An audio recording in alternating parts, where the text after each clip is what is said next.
Hi guys, welcome back to my YouTube channel. My name is Adiola Ayo-Oyekunle. Thank you for sticking out with me once again. And if this is your first time seeing any of my videos, I just want to say you're very much welcome. On this channel, we share everything faith, mental health, lifestyle, so please do well to click that subscribe button and let's get right into today's video. So today I have a very special friend of mine here on this channel. She's not a guest, she's a landlady. If you've been watching any of our videos in the past, you know that this channel has actually gone through quite a couple of transitions, so you will definitely know her face. So her name is Dr. Oluwatoni Olatunji. You're very much welcome. How are you doing now? Having me. It now feels like, I'm a guest that's been away from the show. Yes. It feels like she's a guest again. Yeah, so today we just want to talk about coaching, mentoring, and mental health therapy. I think people use these words interchangeably and these services also interchangeably, and it might be difficult for individuals to find out which one they actually need. And this is the beginning of the year where people are, they've written different New Year resolutions and they are looking for someone to hold their hand to make sure that they are able to achieve what they want to achieve. So that's why I feel like it's important for us to have this discussion. And for both of us, we've had a little bit of experience on maybe all three. Yes, all three of them. So let's start with identify the differences between all of these things. Okay, I'm not going to be quoting any official. Yes, please. We are not therapists yet. At least not. I've said it before. I'm not a psychologist yet. Yeah. So, but we have a bit of experience. So I wouldn't want to quote anybody, but I think to me, I would say that coaching is just finding someone who is good at pushing you to get something done. So finding someone who is great at getting you to maybe finish a project or handle a project from start to finish. It's not supposed to be fancier than that, really. I think mentoring is more of the full package when it comes to looking for someone that is a role model. That's where mentoring comes in. Because that you are sort of putting yourself in the world of that person, and building a relationship with them where they can actually set an example for you in all areas of life, right? And of course, mental health therapy is a very scientific, method of helping people go through psychological issues, psychological problems, mental health problems. So I think that's how I would define the three of them. Okay. Because now a lot of people are, let me in quotes, claim that they are therapists. Meanwhile, they have certification for coaching. So I would like to say that let's put more emphasis on the coaching and the therapy. We've already established that mentorship is like a long-term, more like almost a lifelong relationship that you have with someone who you admire and you feel like, in fact, your mentor can open doors for you. It goes beyond do this, do that. They are literally there to help you progress in life, right? But for coaching, or maybe let me say mental health coaching, now it's quite different from mental health therapy. Mental health therapy, like she said, is very scientific.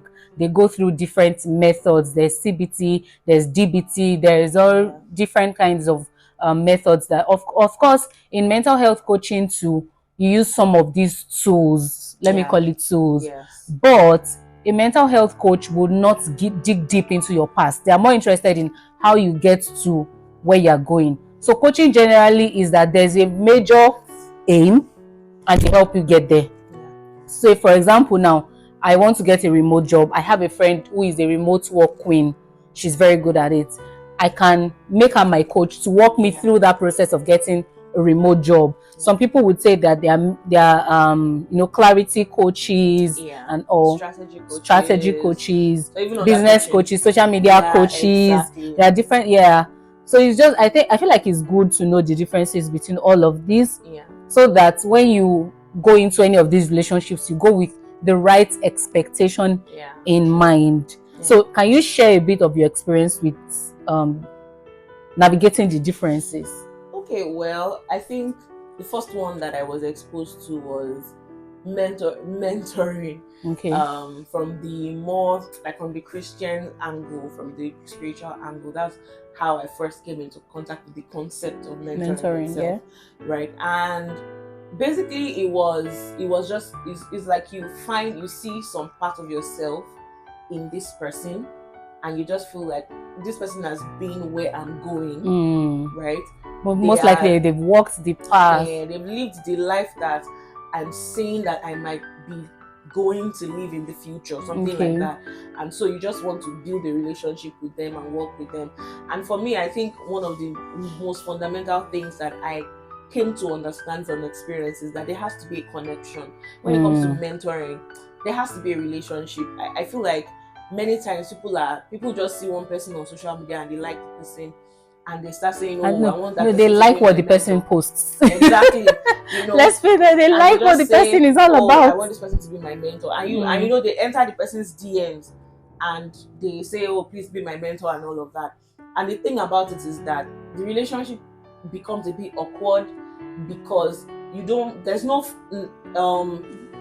personal connection. And when we talk about connection, we are talking about values connection, lifestyle connection too, and even just I think even just love, just that mutual interest in each other. I think that is one of the things that is harming a lot of mentoring relationships, because people enter it with the sole purpose of I want this person to just show me the way somehow, and so that's why it looks like they're already entering. That's what I was going to say. They're already entering the relationship for transactional. So really, when you take out that thing that they admire about the person, there's nothing else. There's no more essence to the relationship once you take out that thing. And for me, I think that's harmful. I think a mentoring relationship should really also be a loving relationship where there's a mutual, sense of interest in this person's life. And it's not just about you're both exchanging, but it's not only that the mentor is pouring into you, but you're also giving value in return. Oh, nice. That's my understanding of mentoring from my own experience. Those are the lessons that I would say that I've learned in that angle. From the side of coaching, I think I think for me it was pretty straightforward when it came to coaching. Really just looking for somebody that this person can propel me to get these things done, right? But I also learned along the way that you have to be mentally ready to accept coaching. Because if not, it will look like, especially if you are somebody that you move at your own pace normally and you've gotten used to that, when a coach starts to push you, it might feel like a lot. It's only a therapist that will work at your pace and be very nice to you and help you get to, but what they're offering you is different. But for a coach, right, they want to literally push you to get stuff done. So if you are not in the get stuff done zone in your head, mindset, and that place in your mind, you might struggle with coaching. Also, there's the concept of group coaching versus individual coaching. I've done group coaching and I've done one-on-one. And I feel like for the group coaching, I started to lose touch with it because at the end of the day, it felt like at that time in my life, and I think those things are important. You need to know at this time in your life what do you need now. You might be able to function in group coaching when you feel like you're more settled, you're more, you're clearer about where you're headed. But you may need more of one-on-one if you are still in a place where you are trying clarity. To figure things out, right? And there are a lot of decisions in front of you that it requires that the person really understands you as yourself.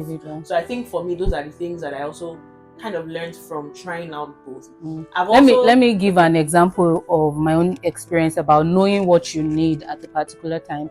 So the year when I did my NYSC, of course, at least for most people, you'd have saved up money for your NYSC. So I found this person on Instagram whom is a mental health therapist.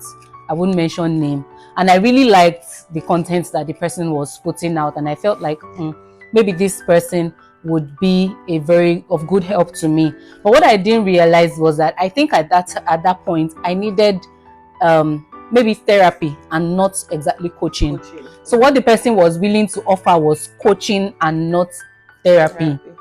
And I think from what you said, then it was more of a distant kind Yeah, of it was coaching. a distance this thing. And when God will now catch me very well, COVID. It's not God that caught me. Let me can't scratch that.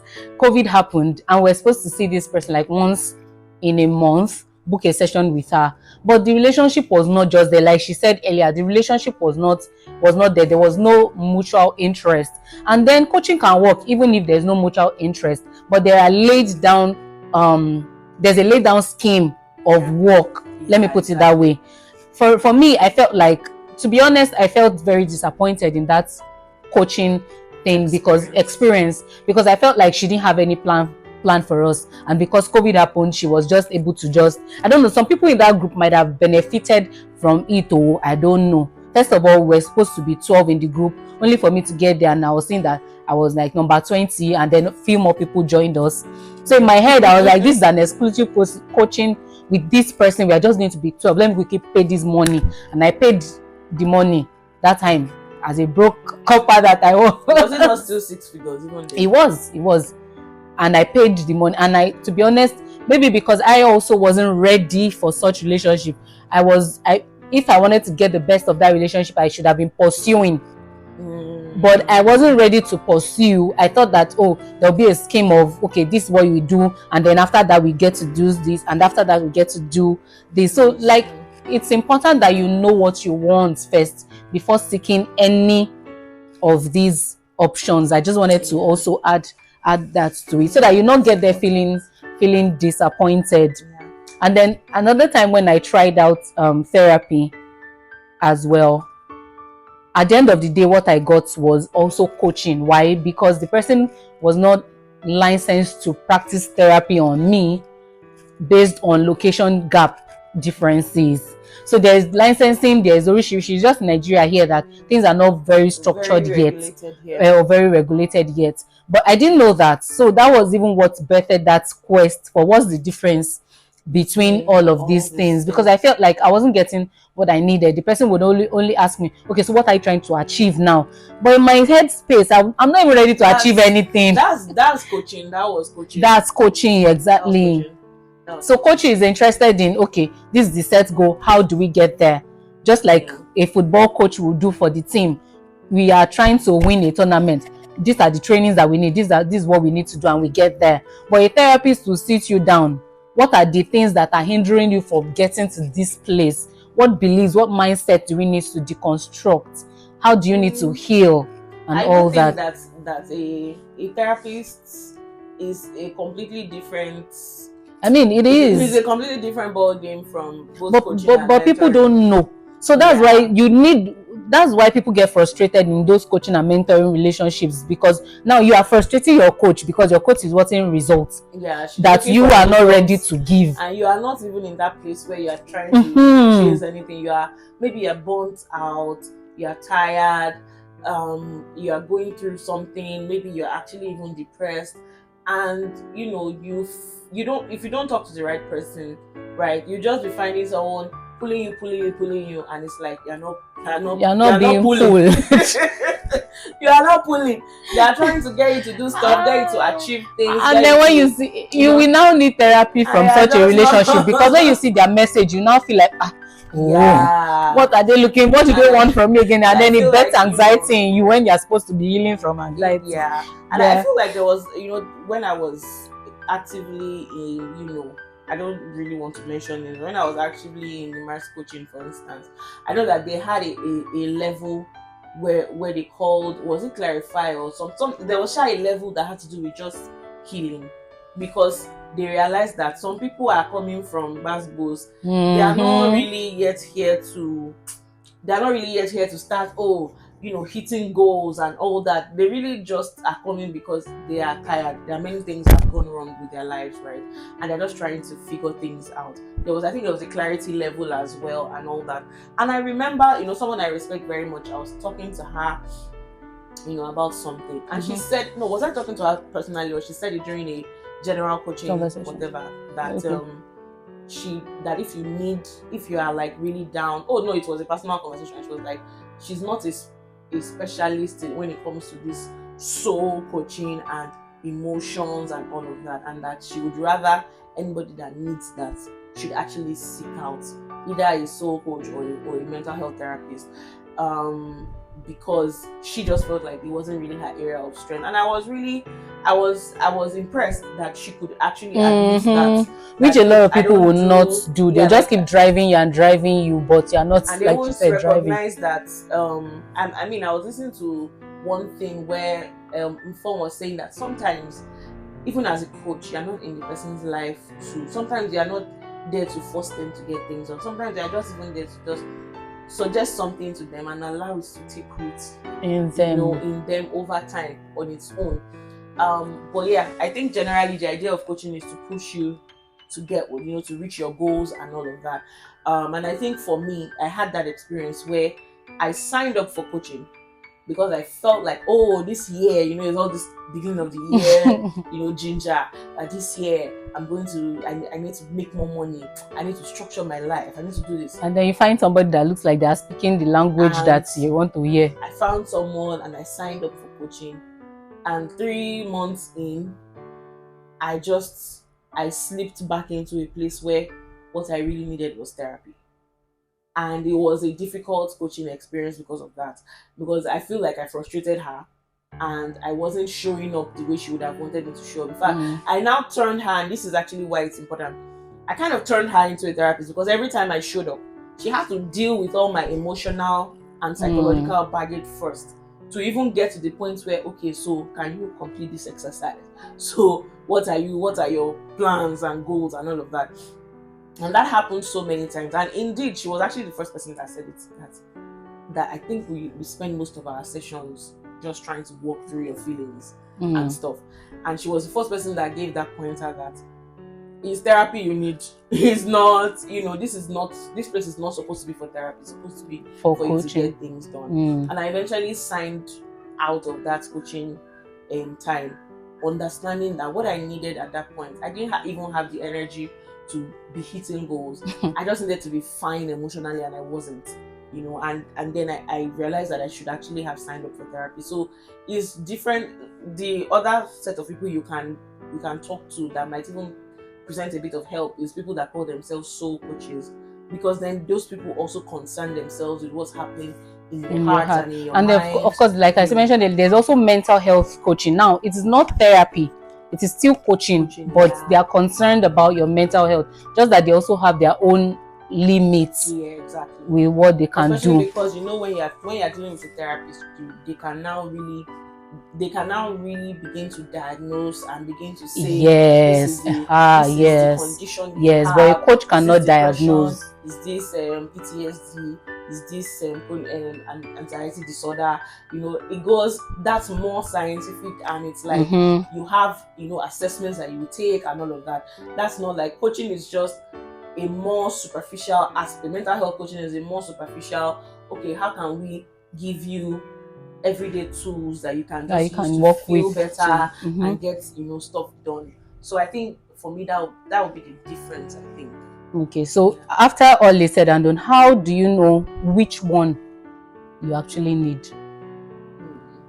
Okay, well, I think that, especially because I found out by experience what I needed. I think that it's important to know where you're at. It requires some self-work on your own. You have to be a bit insightful about yourself. A lot of self-awareness and being true to yourself.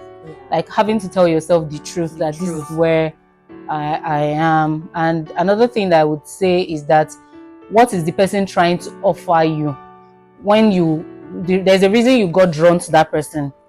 When you've done your self-introspection and you know what you need, be true to yourself to know that what this person is offering is not what I need at this particular time. Yes, it looks good. Yes, it's something that will drive me to another point in my life where I feel like I've achieved something. But is that really what you need? And then does the person have a curriculum? When you're choosing, let's say, coach now, for example, do they have a curriculum? Because even for mental health therapy, right? I was work in a mental health therapy platform, and you see clients coming to tell you that I want a therapist that does so and so and so kind of therapy. So even in therapy, people still have their own specializations. Some people are very good with grief therapy, while some people don't take grief at all. Yeah.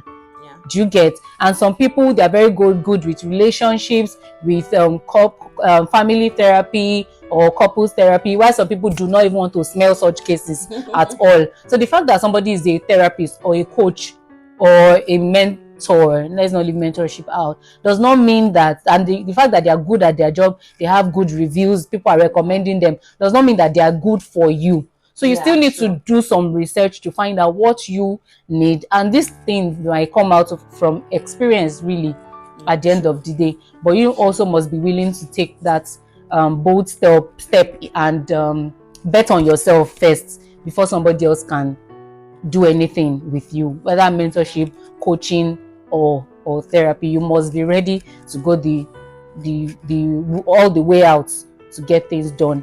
And then what else do you want to discuss on this? I think we've covered. Yeah, I think we've a covered. lot of I think basics. it's also important for coaches and therapists and everybody to know what they are dealing with. Yeah. One or two conversations with a person, you can tell if they're not supposed to be in your office. Yes. And be honest. I don't think that is what you need right now. I think you need to go and see a soul coach. I think you need clarity coaching.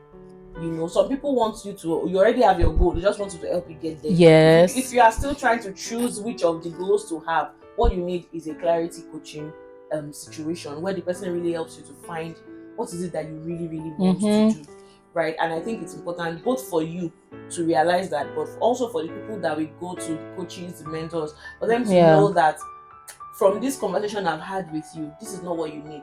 Go to this person for this thing that you need. You can always come back when you get to the point where you are now ready to hit goals and all that. So I think and some people usually also have this one-on-one coaching. Maybe you can try that first before paying for a long-term plan, so that if it doesn't work for you from the first conversation, you both agree that we are not good fits for each other at this point, and then you know how to progress from there. So if you have any questions, please feel free to drop it in the comment section. I don't mind dragging her again to do another episode for you guys. Don't worry, I'm not that far away. So I can be dragged. I'm available to be dragged. Yeah, and please do well to follow us on our social media handles. On Instagram, she's at the Bronze-Eyed Chick. Bronze-Eyed Chick. And at Adiola. What's my Instagram? Sorry, at the Ayo-Oyekunle, the Ayo-Oyekunle. And please do well to subscribe to this YouTube channel so that you can get more of, you know, you would say that this is a very good conversation, won't you? So please subscribe, comment, like, and share. All right. Thank you. Until we see you in the next one. Bye.